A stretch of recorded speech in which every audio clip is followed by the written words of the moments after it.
va? Buen día. Cuando vos eras un niño, sí, y hay dos cortinas metidas.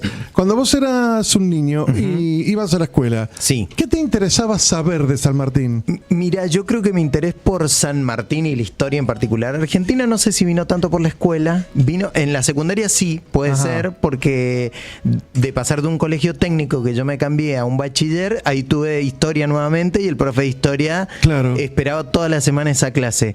Pero mi viejo era chacarero, digamos, pero amaba la historia, entonces yo tenía una biblioteca llena de historia argentina. Entonces en mi espacio de jugar con Agustín...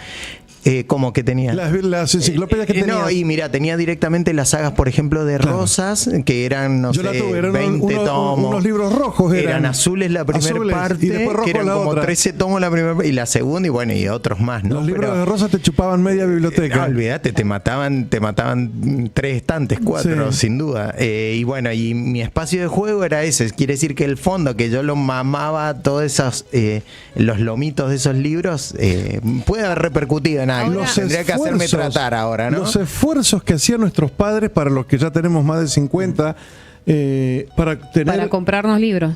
La enciclopedia. Claro. Era carísimo tener una enciclopedia. Sí, total. Era muy caro. Tengo el recuerdo de mis padres pagando enciclopedias en cuotas. Claro. Sí, por supuesto. Ahora, pensaba también, Roberto, cómo nosotros concebimos a nuestros héroes, y muchas veces, por lo menos a mí, me quedaron varias clases de historia porque tenía una profesora que tenía la cualidad de humanizarlos, y me parece que ahí está la clave, ¿no?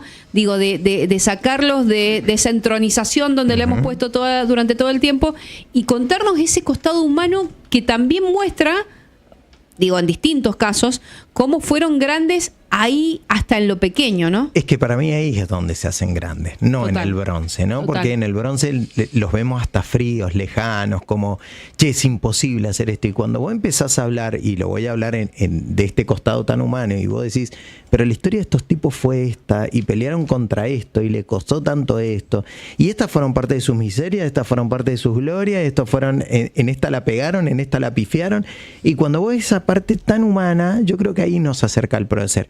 Y que aprendemos a respetarlo, a quererlos, a estudiarlos, pero con esas miserias también, ¿no?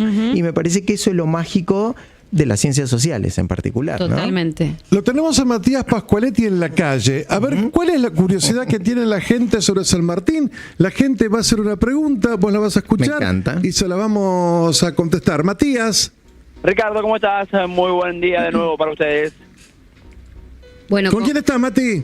No, tenemos que buscar a la gente, vamos a buscar a la gente, acabamos de estacionar aquí en la peatonal, vamos a empezar a preguntarle a ver qué quieren saber de San Martín. A ver. ¿Y vos qué querés saber, Mati, mientras tanto? Primero saludar a Roberto, un capo, Roberto, un grande. ¿Cómo andás, Mati?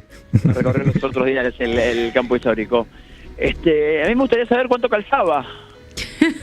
¿Qué tal? ¿Alguna vez leí en algún lado, cuando yo era pibe, que era un problema el calzado de San Martín? Mira. Porque calzaba, tenía número chico de pie. En algún lugar lo leí. Bueno. O al revés, si le quedaban chicas las botas. No, y primero que cuando se hacían las botas se hacían bastante a medidas para que fueran bien cómodas al pie, más cuando había que montar, principalmente en estos granaderos, que sí eran los que tenían botas. Parte de la tropa no tiene botas, en algunos casos no se... usaban tamangos. Claro, tamangos, porque eran muy caras las botas. Se intentaron de calzar a toda la tropa, pero bueno, los recursos eran muy limitados en Cuyo. Y cuando nosotros calculamos la estatura de San Martín, estamos hablando de una persona de unos 70. Lo cual el tamaño del pie, entendemos que no ha sido un patón, ¿no? Claro. Sino que ha tenido un pie bastante más discreto. Sí, es verdad. Hay que meterse con todo, ¿no? Con nuestros próceres. Y una de las cosas que por ahí, en este momento de la historia, puede sonar como muy distinto y hasta condenable, porque incluso el Código Penal así lo establece, tiene que ver con la edad de las personas con las que nos relacionamos sentimentalmente, ¿no? Y yo recordaba, y lo estaba buscando al dato, que San Martín, cuando se casa con Remedios, él tenía 34 años y ella tenía 14. Sí, claro. absolutamente se natural y explica eso en ese cotidiano para el periodo. Digamos, esto también, porque ahora lo bueno de la calle es que pueden salir preguntas loquísimas, a mí me encanta eso, pero también tenemos que tener muy presente lo que nosotros denominamos en historia el anacronismo histórico. Es como, no podemos analizar un periodo histórico desde otro, porque si no... ¿no? Entramos en palabras que por ahí no están buenas decir y ¿no? Como que se juegan, que de hecho lo escuchamos en un montón de lugares decir, no, pero este tipo era...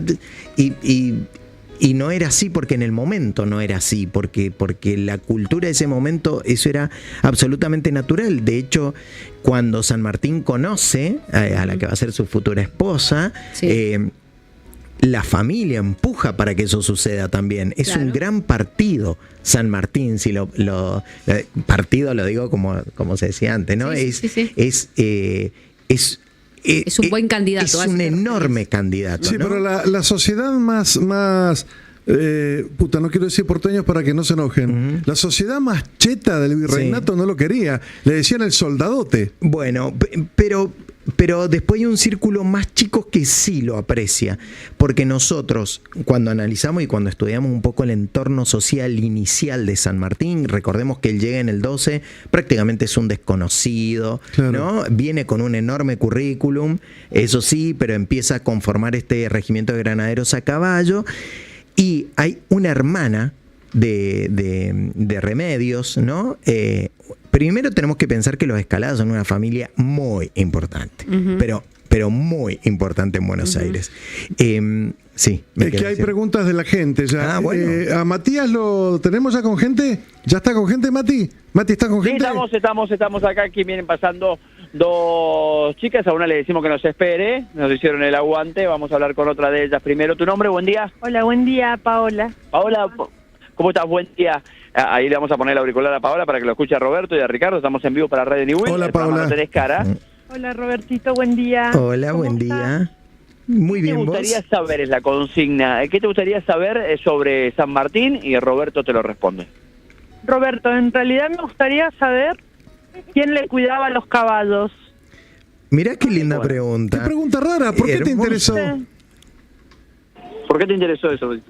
Porque detrás de un gran hombre siempre hay un equipo. Pero por Entonces, supuesto. quería saber eso. Bueno, es una hermosa pregunta que ha hecho, porque cuando nosotros hablamos de la conformación del ejército de los Andes, hablamos de, yo voy a hablar de los caballos en general, después pasamos a los caballos de él, si quieren, en la calle corriente, en su casa, él tiene caballería y tiene personas que hacen tareas, en esas tareas domésticas, en ese momento entra el cuidado de los animales también, ¿no? Entonces hay personas que especialistas, podríamos decir, en los animales que le cuidan y mantienen a estos animales bien sanos. Pero cuando se está conformando el ejército de los Andes, que empiezan a llegar animales a montones, recordemos que en el ejército de los Andes van a marchar alrededor de 10.000 mulas. Pensemos en este número y que hay que cuidar a 10.000 mulas, 1.800 caballos, 600 vacas que van a marchar, que tienen que estar en buenas condiciones para la marcha también. Muchas de las personas que no podían entrar en ese ejército, porque recordemos que había que tener una cierta edad para entrar al ejército, y personas que a lo mejor eran mayores y que no podían pelear, bueno, bastante identificadas con lo que se estaba gestando y con esta idea de libertad y todas estas cuestiones, se quieren sumar también. ¿Y en qué tareas se pueden sumar? En muchos de los casos, Mendoza era una provincia rural, lo cual esta gente sí sabía hacer, ¿no? Y crecía con animales, lo cual en la mayoría sabían domar, sabían cuidarlos, sabían errar, ¿no? Entonces, muchos de esos en muchos casos adultos mayores o indígenas que no participaban en el ejército estable iban a hacer estos roles a los corrales, a todas estas cuestiones, ¿no? Bien, bueno, muchas gracias. Gracias a Paola. Bueno, se ganó, creo que es merecedora de la ganada de las entradas para la WinExpo. Sí, claro, WinExpo, sí. Paola. Muy bien. Sí. Gracias, Bien. Paola. Vamos a... Mientras Matías... Mientras Matías busca otra persona, mira. Aquí la tenemos, ¿Ah, nos estaba esperando. Qué rápido que está, Matías. Así que es una producción increíble. Sí, sí, Aquí sí. rápido, ahí al pie. Este mes sanmartiniano en Newell le estamos preguntando a la gente qué quiere saber de San Martín y se lo responde allí Roberto en el estudio. ¿Cómo estás? Buen día, ¿tu nombre?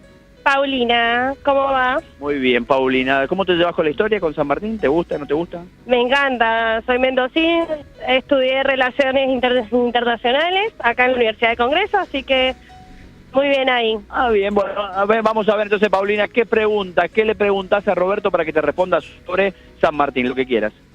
Bueno, mi pregunta va por ahí con el tema de la vestimenta, el uniforme. ¿Quién se encargó de realizarlo? Porque en ese momento no era solo un símbolo de vestimenta, sino de liberación, de patria. Creo que por ahí también...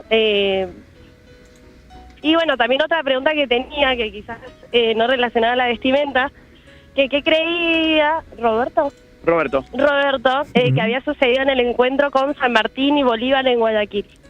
Bueno, ¿con quién? ¿Vamos con las dos rápido? Sí. Dale. Listo, vamos con las dos rápido. Primero, la ejecución del uniforme en momentos relajados. San Martín utiliza el uniforme de los granaderos, ¿no? Y el uniforme de granaderos, cuando él conforma ese regimiento de granaderos, es un regimiento nuevo que no tiene uniforme, y un poco el que lo cranea y lo piensa es San Martín, adaptándolo a los que conocía.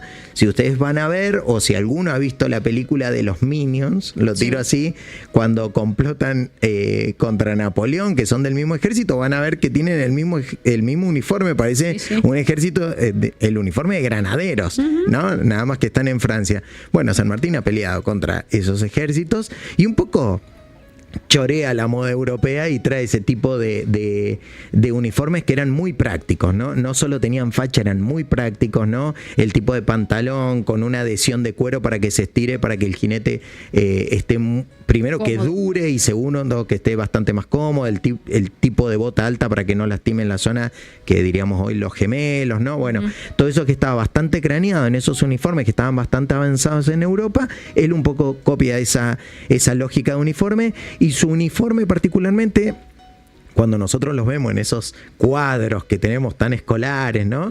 Es bastante parecido, ¿no? Es un azul, y en vez de tener los vivos rojos como el de granadero, los vivos, hablo de las tiritas que tienen en los laterales, tanto en los brazos como en los pantalones, son dorados, ¿no? Son dorados, tiene charreteras, que charreteras serían como las sombreras, también doradas en vez de rojas, pero en muchos de los casos usa el uniforme a diario, el uniforme de granaderos, que tiene la llama en el cuello, ¿no? Que son tan característicos y tan bonitos.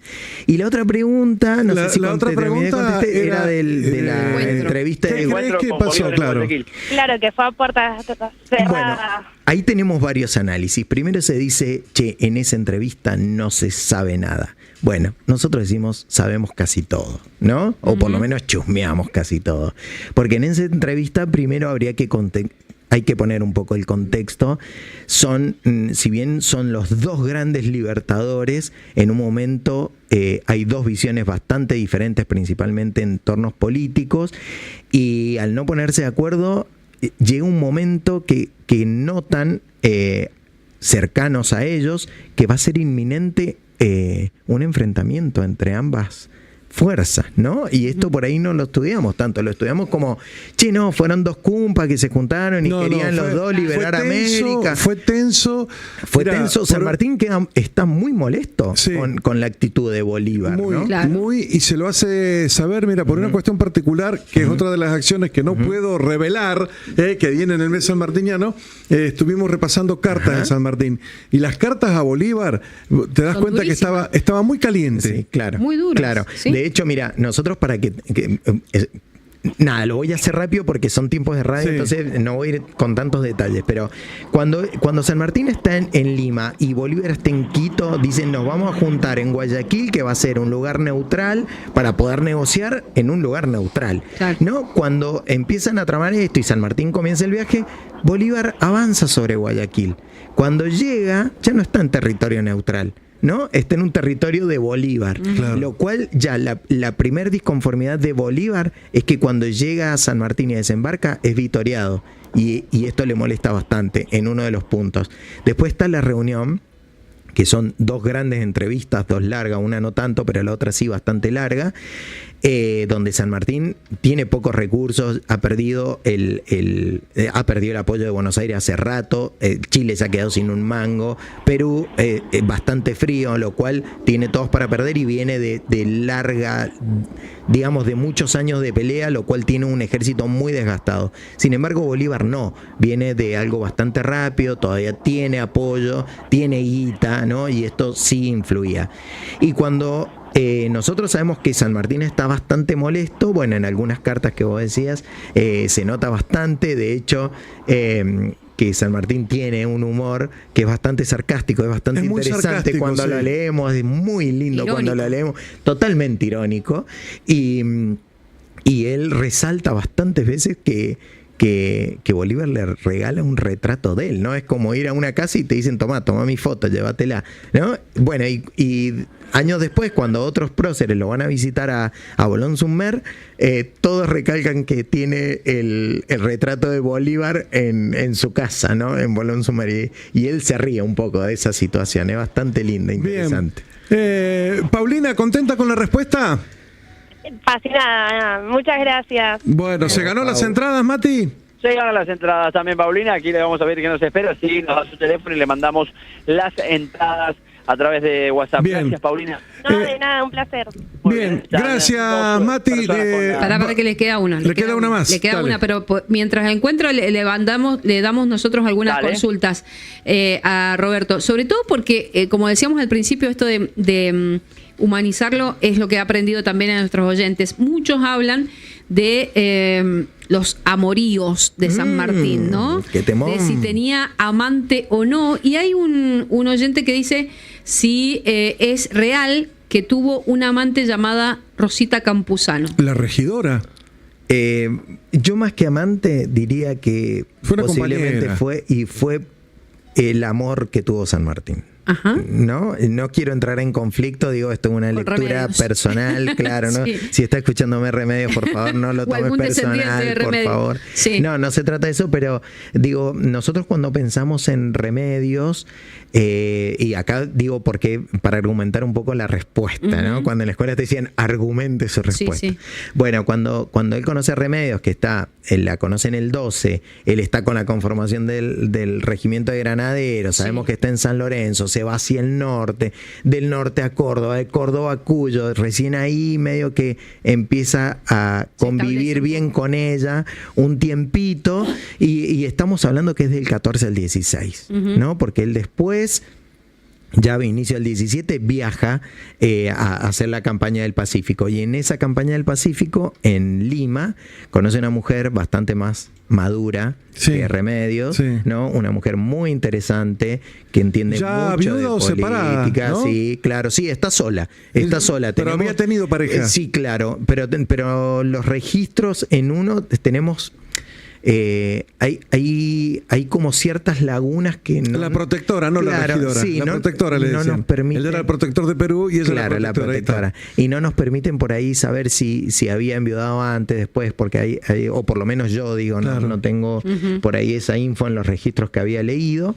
Sin embargo, ese es como un gran amor que tiene bastante oculto, digamos, no es un amor público ni mucho menos, pero es duradero y es de largos años. ¿Y en el este? ¿Qué tanto? Pará, dejá de terminar la historia. Dale. Claro, bueno, es Rosita Campuzano. Para mí entiendo que es como él está en un lugar también. A mí entiendo que el contexto colabora para que eso suceda. Él cuando está en Lima tiene una laguna ahí de un tiempo de paz, ¿no? Donde está organizando, donde está estableciendo, donde está en Lima. Pensemos en Lima en ese momento, es la cumbre de América, hay otro mundo, ¿no? Y ahora para linkear un poco con lo que dijeron, imaginen a ustedes ahora a San Martín, ¿no? Al Libertador después en el este, ¿no? En una chacra de Barrial, lejano a esa Lima. Debe haber sido un momento oscuro, digo, un momento triste. Lo quiero pensar un poco de esa manera, pensarlo a él. Pero bueno, En el este yo no tengo registros de amoríos, porque está algunos meses nada más, o por lo menos amoríos duraderos, no sé, puede haber tenido una salidita, puede haber tenido, eso no lo sé, pero bueno, él, recordemos que su esposa está en Buenos Aires, muy enferma, él no alcanza ni siquiera a despedirse de su esposa que muere en Buenos Aires. Bien, ¿no? estamos explotados de preguntas, así que le vamos a pedir a Roberto que después de las 12:30 se nos quede un ratito más, porque la gente está enloquecida con la historia hoy. Matías tiene un participante más que se llama Ulises. Dale, Mati. Se animó Ulises, 19 años. Ulises, buen día, ¿cómo estás? ¿Todo bien? Todo bien, estamos en el mes sanmartiniano en Newell, le estamos preguntando, queremos que la gente le pregunte a Roberto, el historiador, ¿qué quiere saber de San Martín? ¿Qué quiere saber Ulises de San Martín? Mire, yo quiero saber cómo hizo San Martín para cruzar la cordillera. O sea, sé que está dicho en la historia, pero no me encuentro la lógica realmente. ¿No podés entender cómo hizo para cruzar eso? Exactamente, así mismo. Roberto te lo va a explicar. Bueno, Uli, primero que nosotros, ahí voy a jugar un poco con vos, ¿no? A ver. Voy a jugar con esto que dijiste de los porteños también. Cuando nosotros leemos la mayoría de los libros de historia, vienen un poco centralizados, ¿no? Una mirada centralizada, prácticamente parece que San Martín está en el caballo blanco mirando al Río de la Plata, ¿no? Claro. Pero cuando nosotros, que somos cuyanos y analizamos nuestra historia desde este lugar, que es donde ocurrió la historia, Mendoza, Cuyo particularmente, comercia o viene comerciando hace años con Valparaíso, no con Buenos Aires, no va al puerto de Buenos Aires, va al puerto de Valparaíso, que es el que le queda cerca. La cordillera era un ámbito de recorrido, obvio, hay temporadas de recorrido, pero si no, nosotros hoy en la actualidad en la montaña todavía tenemos, por ejemplo, las casuchas del Rey, que le llamamos, que son refugios para esos viajeros, digamos. Incluso, acá te voy con otra, el general Las Heras en el 13 hace un cruce de los Andes a fines de septiembre, en un momento donde no se cruzaba, y la logran cruzar, digamos, con los auxiliares del Río de la Plata para apoyar a los ejércitos independentistas de Chile, ¿no? Y San Martín, la locura que es el cruce de los Andes no es tanto cruzar los Andes. La locura es cruzarlo en un ámbito de guerra, donde te pueden emboscar desde cualquier lugar, con más de 5.000 personas. Esta es la complejidad, digo, ¿no? Divididos a su ejército en 6 columnas. Ahora imagínate, no solo cruzar la cordillera con el frío y la complejidad, sino dividido en 6 columnas con un frente de batalla de más de 700 kilómetros que tienen que llegar prácticamente en forma perfecta del otro lado. Esa logística, esa planificación, llevar los víveres para 20 días de todas esas personas, el pasto para los animales, la leña para calentarse, esa para mí es la gran epopeya sanmartiniana, ¿no? Cruzar los Andes, ahora, y ya aprovecho y tiro el chivo, el 23 en Canal 7 tiramos un documental que hicimos cruzando los Andes. Mirá, digamos, está documentado y lo hicimos nosotros, lo hice yo, che. Digo, imagínate esos tipos que han nacido prácticamente en un caballo, que batallan arriba, que el caballo prácticamente son sus piernas, ¿no? Entonces, fue difícil principalmente por el contexto que se está viviendo, no tanto por el cruce en sí. ¿Cuántos días tardaron en cruzar? Lo que pasa es que dependiendo de la columna, ¿no? El cálculo es de 20 días, los víveres son para 20 días y en algunos casos algunas columnas se demoran un poquito más. Te pongo un ejemplo porque esto que dijimos de ir cruzando y llegar casi en forma perfecta a la columna de Las Heras, que es la que está acampando en Uspallata, para guardar el resto de las columnas y encarar el tramo que les queda, tienen que aguardar 8 días. Esperando que las demás se pongan en posición para llegar juntas, ¿no? Había un trabajo ahí de logística y principalmente que había que sorprender. No se podían avisar por WhatsApp, además. No, imagínate. Y ahora pensemos, y esto quiero valorarlo, ¿no? Dijimos, vamos a valorar esos nadie de la historia en este mes sanmartiniano. Pensemos en esos chasquis. En la mayoría de los casos, que iban los que llevaban información. Chicos menores de 13 años. Menores de 13 años. Livianitos y rapiditos en los caballos. Y en muchos casos de noche, para no ser detectados, y llevaban correspondencia entre columna y columna. De hecho, nosotros cuando estudiamos los pasos, tenemos un montón de correspondencia entre Las Heras y O'Higgins, que está en la estancia de Yaguará, que es casi al límite con San Juan, y Las Heras le dice, che, nos quedamos sin vino, mándenos vino. ¿No? Medicamentos, tenemos 2 heridas queridos. Bueno, estas cuestiones que son las más bonitas, ¿no? Bien. Sin duda. 12:30. ¿Qué pasó? Mati se ganó la entrada. Sí, se ganó se ganó la entrada, Ulises. Gracias, Sí, ahí Ulises, está. gracias. Bueno. Wine Expo, recordamos, Sí, jueves claro. 14 y viernes 15 de agosto en el Hotel Hilton, frente al shopping. Entiendo que ¿Con la las entradas entrada son te para tomas el una viernes. copa en algún lado o es solo para entrar? Para entrar, para degustar, entrar, para te tomas una copa, dice participar, Paula, que la disfrutar, tiene- claro, degustar. Claro, todas Sí, las sí, copas sí. que se ¿Cómo puedan. todas? Y Che, ¿cómo se vayan sin consigue manejar. eso? Yo no tengo. Vayan sin manejar. Tenemos que ir. Más de 130 Vamos a bodegas. las noticias y Dale. seguimos un Parecés rato la más. cera que se quedó sin vino. ¿Viste que algo iban a aprender? Mira. Gracias, Qué bárbaro. Mati. Después del. Chau, chau. Gracias, Matías. Después del boletín, más historia sanmartiniana con el profe Roberto Tripolone.